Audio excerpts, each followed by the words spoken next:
Pay attention, so you guys can still find my posts at this hour. I thought I was already old news. Today I want to do the left foot right foot guessing game. Same as always, just make a sound if you see this, or leave a bot-like comment on the right side, so I know I haven't completely faded away. Alright, enough with the extra talk. Not gonna chit-chat too much. Let's just jump straight into today's little bedtime story. This man wandering through the jungle feeling lost. Moving forward, just because he went home without letting his wife know first, she mercilessly kicked him out of the house. Feeling completely crushed, he has no choice but to move through the jungle with his dog. At that moment he does not wallow in the sadness of losing love. Instead he plans to right here with his dog build a home of his own. After hiking for a bit, the man finally picks a spot he really likes. Not only is the ground level here, but there are also no trees around blocking his build, and because the rainy season just ended, the dirt under the surface is all very loose and soft, which saves him a lot of energy while digging the foundation pit.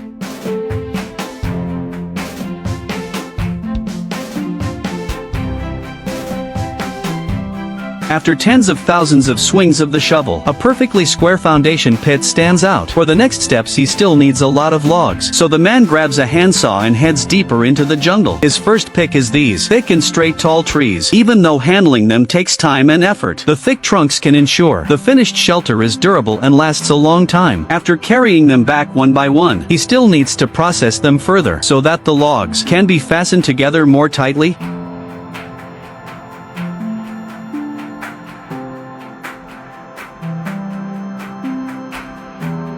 Seeing this, I have to give him a thumbs down. Bark is the easiest thing for bugs and ants to eat away, but the man didn't strip it off. Later it will likely attract tons of termites to chew on it. After securing the frame all around, he starts building upward for the roof. He takes the pre-built shaped frames and installs them one by one over the foundation pit. Then at the top he uses beams to connect all the frames together, and that gives an A-shaped roof with excellent waterproofing.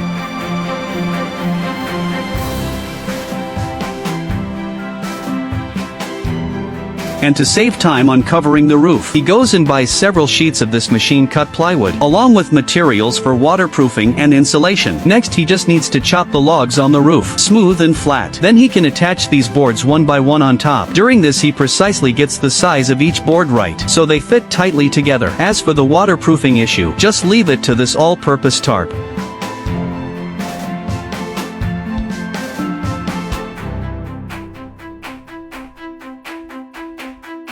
After the roof part is done, the man splits the remaining logs in half to fill in the bare back wall, since his shelter is a dugout-style structure, so to avoid ending up with rheumatism when finishing the interior. He also does waterproofing. Then he uses boards for the floor, and also isolates the dirt walls around, which effectively reduces the harm moisture does to his body.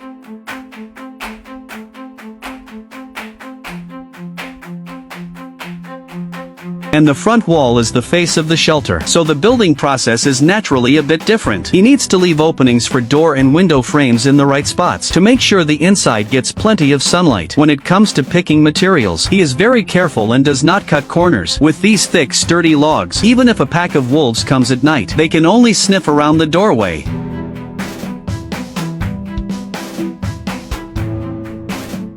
Then he plans to use the leftover sticks from building to further reinforce the tarp on the roof. This way it can make sure even a level 8 strong wind won't blow it away, and at the same time lets dirt be spread on top more easily, thus improving the overall insulation of the shelter. Now the man's new home still lacks the most important door, and he, based on the measurements he saved ahead of time, custom orders a solid wood door from town. When installed, it not only fits perfectly with no gaps, but also blends in with the overall building style.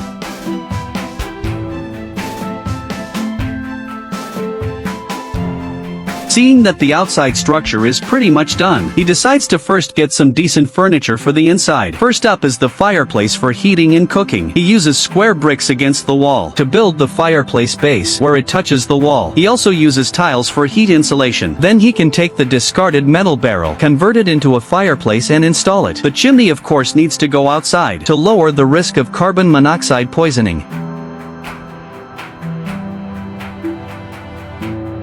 Having the fireplace is still far from enough. A bed that helps calm you down and put you to sleep. A big Simmons-style bed is also a must. The man first attaches the bed frame to the wall, then measures the distance from the floor. Based on that size he cuts logs to make the bed legs. After finishing he quickly lies down to test it out. Who would have thought he immediately fell asleep? After resting a bit, he then turns his attention to the crooked tree in front of the door. The strange shape really draws the man in. He imagines sitting here drinking tea and grilling in the future, so he decides to use his nimble hands to give it a makeover. At the same time he lights a campfire next to it, and also makes dinner.